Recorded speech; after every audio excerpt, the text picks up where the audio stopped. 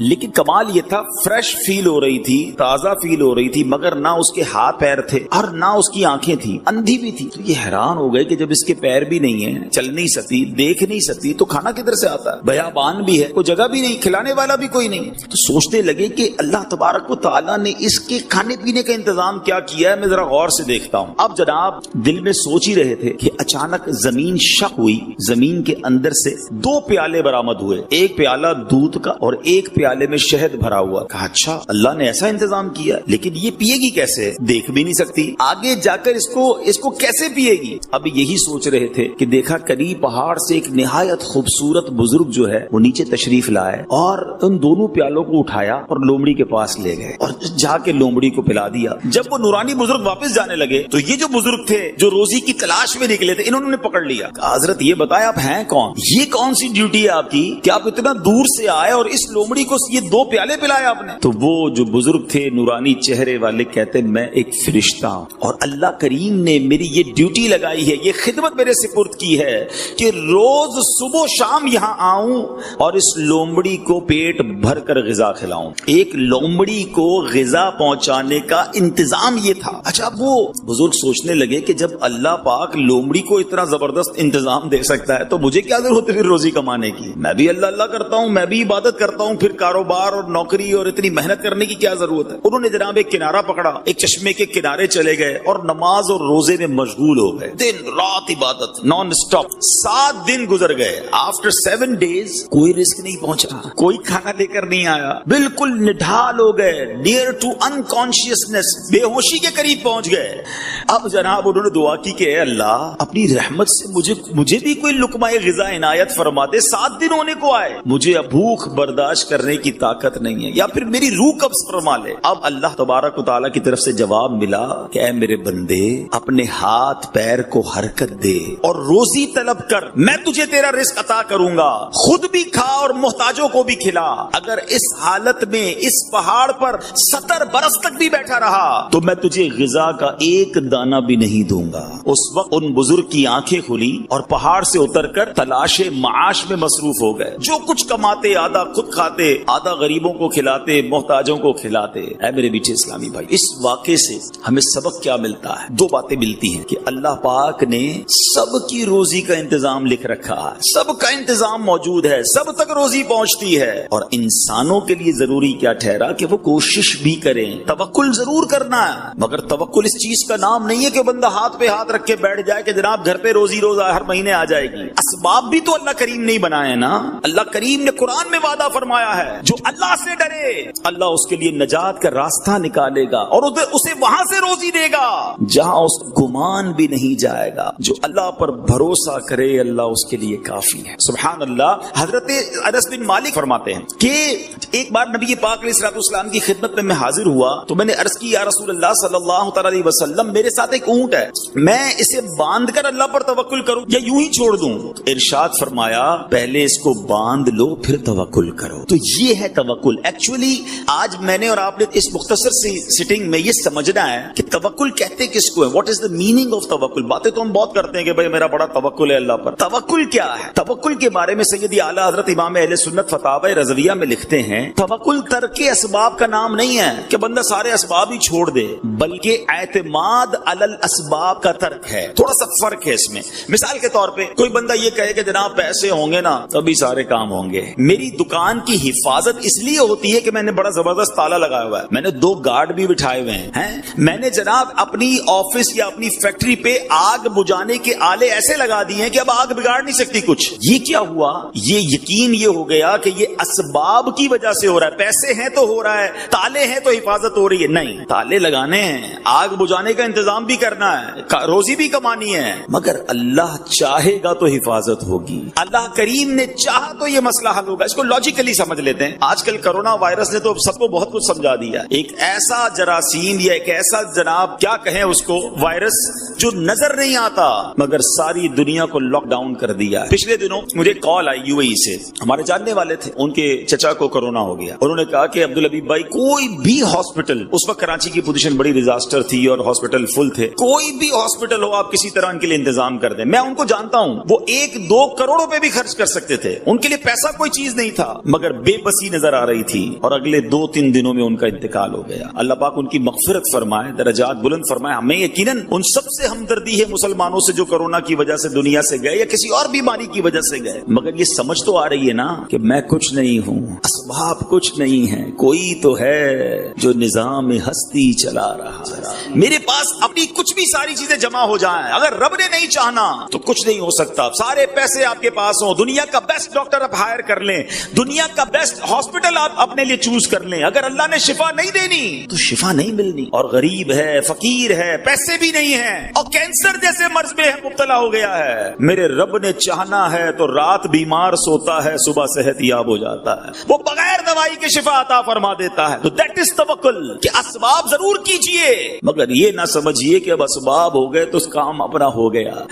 شیطان ہے نا عجیب عجیب باتیں سجا رہا ہوتا ہے، یار پیسے بہت ضروری ہیں جناب، پیسے ہوں گے تو مدینے بھی تو جائیں گے نا، حج پہ بھی تو جانا ہے. ارے یہ بھی بہت سارے لوگوں نے سے دیکھ لیا ہوگا کہ کروڑوں پتی اربوں پتی لوگ ہوتے ہیں، ساری دنیا دیکھی ہوتی ہے، نہیں دیکھا تو کعبہ نہیں دیکھا، مدینہ نہیں دیکھا ہوتا. اور آپ نے بھی دیکھے، میں نے بھی دیکھے ایسے ایسے غریب جن کے پاس اپنا گھر نہیں ہے، آقا نے بلایا تو کتنی بار مدینہ دیکھ لیا. کہاں کا منصب، کہاں کی دولت، قسم خدا کی ہے یہ حقیقت کہ جنہیں بلایا ہے مصطفیٰ نے وہی مدینے کو جا رہے.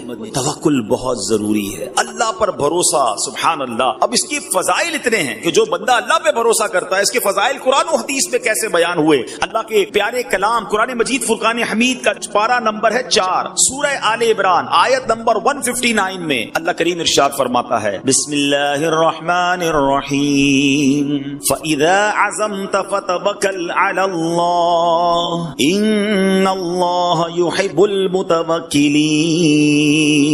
اور جو کسی بات کا پکا ارادہ کر لو تو اللہ پر بھروسہ کرو، بے شک توکل کرنے والے اللہ کو پیارے ہیں. جو بھروسہ کرتے نا اللہ پر. پرابلم پتہ ہے کیا ہو گیا ہے آج کے اس مادی دور میں؟ ہمیں بہت ساری چیزوں پر بھروسہ ہے، ہمیں سب پر بھروسہ ہے، کہتے نہیں مگر حال یہ ہے کہ رب پر بھروسہ نہیں ہے. توکل کرنے والے کے بارے میں کیسا نوازا جاتا ہے. آج کل ڈیفیکلٹیز ہیں، کاروبار کے پرابلمز چل رہے ہوتے ہیں، پروجیکٹ رک جاتے ہیں، ڈیفیکلٹی میں آ جاتے ہیں. جب توکل نہیں ہوتا نا تو اس کا اپوزٹ پتہ ہے کیا ہوتا ہے؟ بندے کو جب اللہ پہ بھروسہ نہیں رہتا نا تو وہ مایوسی کی طرف، ڈپریشن کی طرف، حرام کی طرف، جھوٹ کی طرف، اور ایک وقت آتا ہے کہ خودکشی کی طرف چلا جاتا ہے، کیونکہ اسے یہ فیل ہونے لگتا ہے کہ میں پھنس گیا ہوں، کون نکال سکتا ہے مجھے، میں تو اتنی بڑی ڈیفیکلٹی میں آ گیا کہ اب تو نکل ہی نہیں پاؤں گا. یہ وہ اسٹیج ہوتا ہے جب توکل کی حاجت ہوتی ہے. کبھی کسی کو دھوکا نہ. میں یہ بھی چاہوں گا بلڈنگ کے اور تعمیرات کے معاملات کے مسائل بھی بڑے پیچیدہ، بڑے ٹپیکل ہیں. آپ اپنے اس پورے بزنس کو، الحمدللہ دعوت اسلامی آپ کو آفر کرتی ہے کہ دارالفتہ اہل سنت سے رابطہ کیجیے اور چیک کروائیے. بعض اوقات ڈیل کرنے میں، سودا کرنے میں، بالخصوص بلڈر کو اپنی زکات کیسے ادا کرنی ہے بہت بڑا مارکت الارا مسئلہ ہے. اتنا بڑا پروجیکٹ بن رہا ہے، کس رقم پر زکات نکالنی ہے، 5 سال میں پیسے آنے ہیں، تو اب کیا 5 سال کی زکات ابھی نکلے گی یا بعد میں نکلے گی؟ ساری چیزیں کبھی آپ کو فکر مند کیا کسی نے؟ ٹیکس کب ہوگا اس کے ٹینشن تو ہے کہ یار اتنا بڑا پروجیکٹ لوں گا، اس کی وائٹ منی کتنی ہوگی، ٹیکس کتنا دینا پڑے گا. کبھی یہ سوچا کہ زکات کتنی دینی پڑے گی؟ اس کے لیے کس مفتی صاحب سے آپ نے رابطہ کیا؟ تو پلیز، زکات مال کا میل ہے. اتنا بڑا پروجیکٹ بنا لیا اور مال کا میل بھی اسی میں رکھ دیا، یہ پورے مال کو میلا کر دے گا. یہ تو میں نے ایک بات کی آپ سے. اور پھر ایسی بہت ساری چیزیں ہوتی جو کلیئر نہیں ہوتی. ہر چیز کرسٹل کلیئر کیا کریں. شریعت کا ایک اصول یاد کریں, کاروبار میں ایسی ڈیل کرو کہ جو تنازع کی طرف نہ لے جائے, جھگڑے کی طرف نہ لے جائے. کوشش کریں ہر چیز کلیئر ہو, مگر اتنی چیزیں ہائیڈ ہوتی ہیں. جیسے مثال دیتا ہوں, یہ جو ہمارا ایک اصول ہے کہ گراس ایریا اور کارپیٹ ایریا, یہ نیٹ ایریا, بعض بیچاروں کو پتہ ہی نہیں ہوتا. وہ سمجھتے ہیں ہم نے 1500 اسکوائر فٹ کا فلیٹ خریدا ہے. خوشی خوشی جب جس دن چابی ملتی ہے تو پتہ چلا اندر سے 1100 اسکوائر فٹ. باقی